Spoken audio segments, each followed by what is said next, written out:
Good morning, everyone. Welcome back to Total Football Talk. Thanks for joining me. And as always, we're going to look at all the latest transfer news and news coming out surrounding Manchester United. And it's still international break. We're coming to the end. City games coming up at the weekend, which is huge. We'll look at a little bit of that closer to the time. But what we're going to look at is the headlines. And there's a double boom coming out. Manchester United talking about potentially signing two midfielders. Is that because we're going to potentially lose Casemiro and Bruno in the summer? And to Elliot Anderson, who's been making a lot of waves for Nottingham Forest, just breaking into the England team, and Carlos Baleba, who we know all about, that we've been apparently chasing since the summer transfer window closed. Now, are we going to get out of these players? There's talk about potentially Elliot Anderson coming in the January transfer window, and then us potentially looking at Baleba in the summer. Double whammy would be brilliant. Would absolutely love it. Would think it would be great for Manchester United if we could do this. One thing we do need to keep a close eye on is the English quota. I'm not entirely sure where Manchester United are on that, but we do have to keep an eye on that because we have let potentially some players go, and the likes of, if we did lose, the likes of Luke Shaw and potentially a Mason Mount. And obviously Kobe Mainoo still being linked with Napoli links in the January transfer window in terms of a loan deal.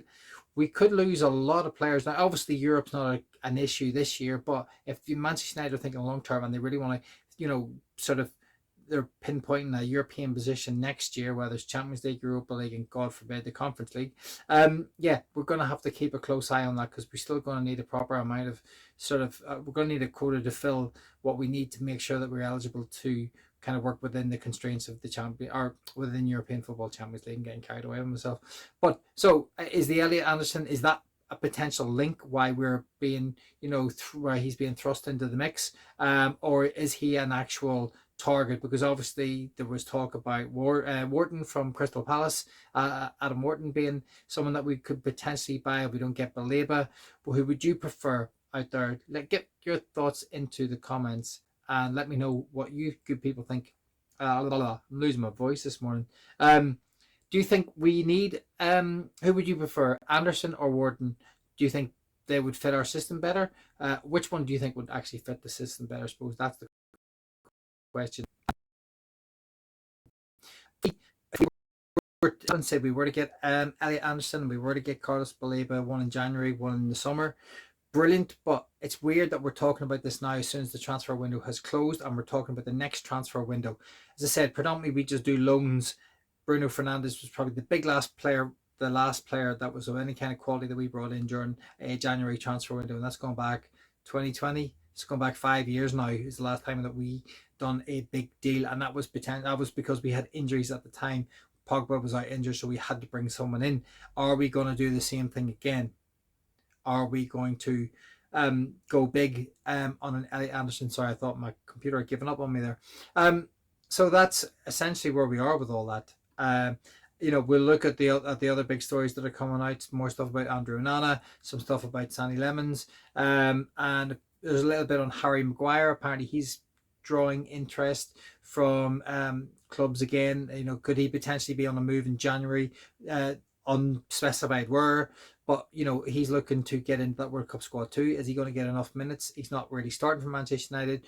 Would you sell him? Would he be taken off the out of the squad? And can we live with him? We have covered there. We have back with who's currently for it. Be interesting to see.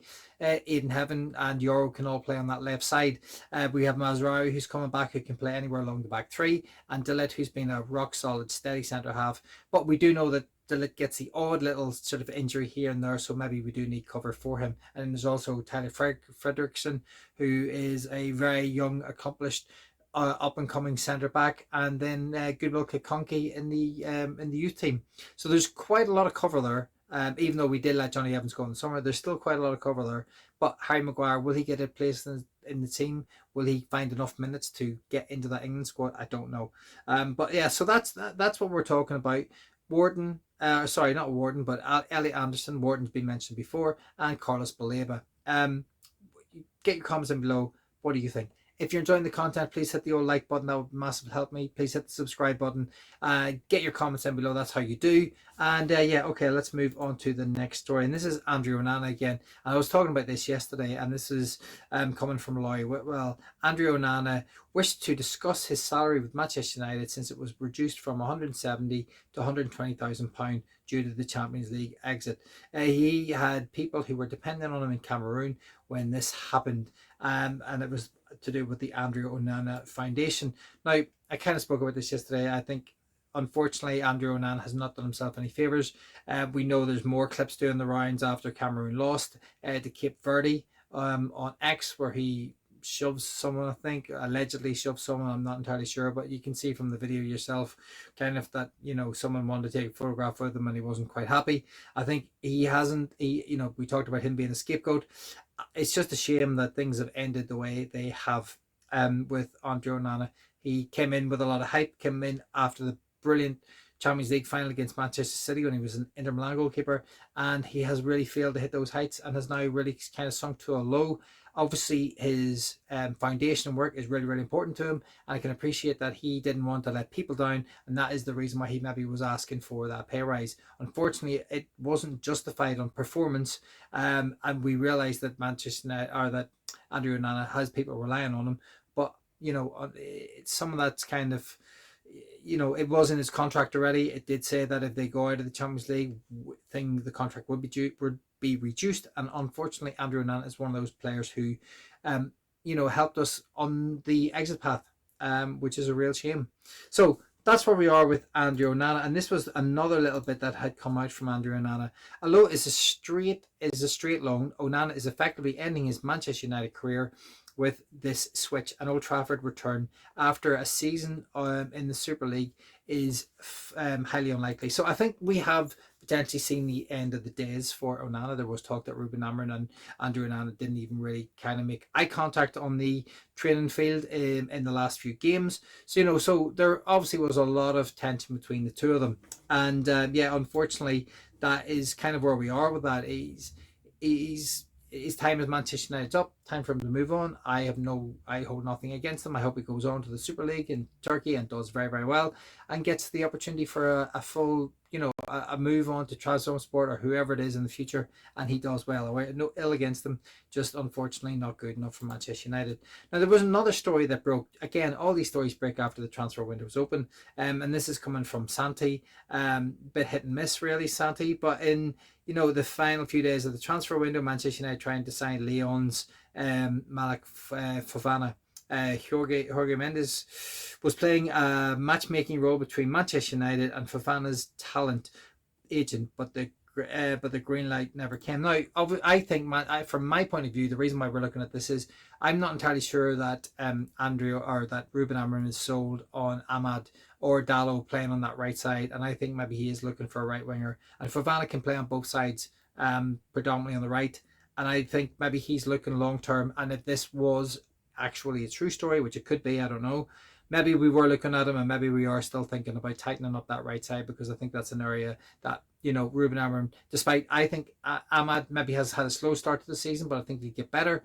Dalot is a good squad player and can do a job there. So can Mazraoui. I think he really wants to, you know, nail that position down with a different, you know, player, and I think maybe that's the reason why we're being linked.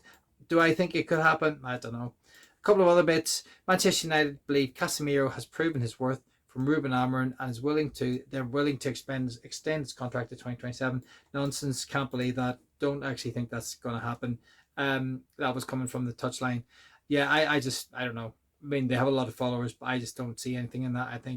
I can't see us extending his contract. I think he's hopefully will get through the season, do well enough for us, but then time for him to move on.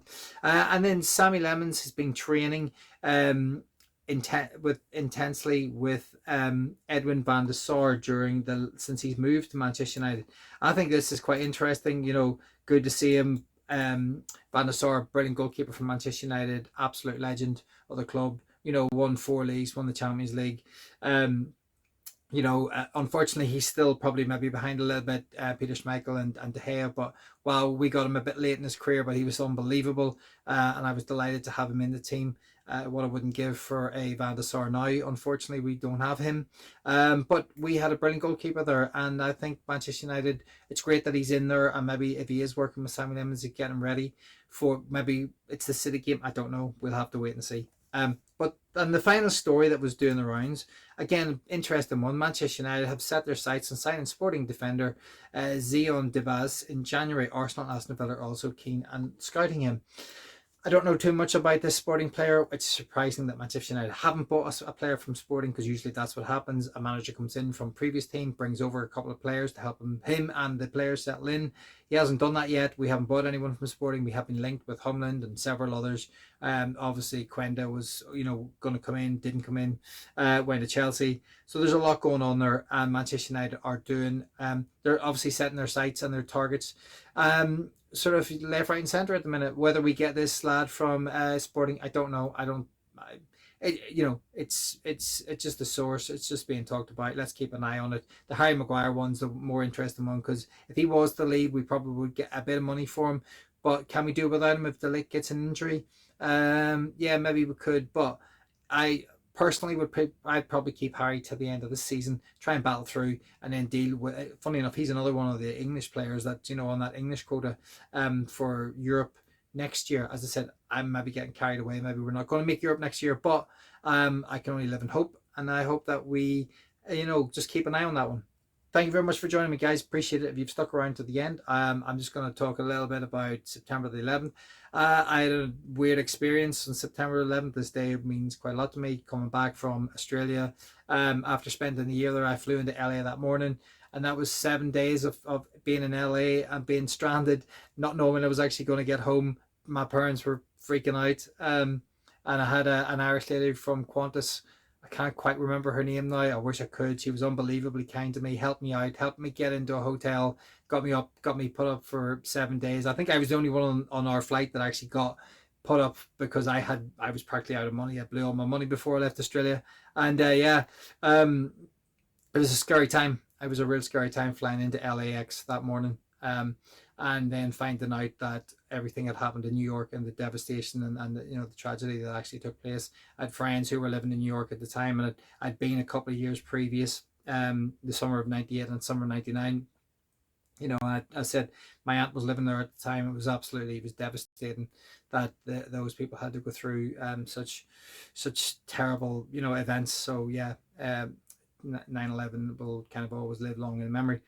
Okay, guys, thank you very much for joining me. I'm Keith, and as I said, if you like the podcast, please hit the old like button, hit the subscribe button. I am slowly getting better at this, even though my viewing figures are slightly down. That's due to me missing several days recently. But thanks for joining me. I'll see you tomorrow.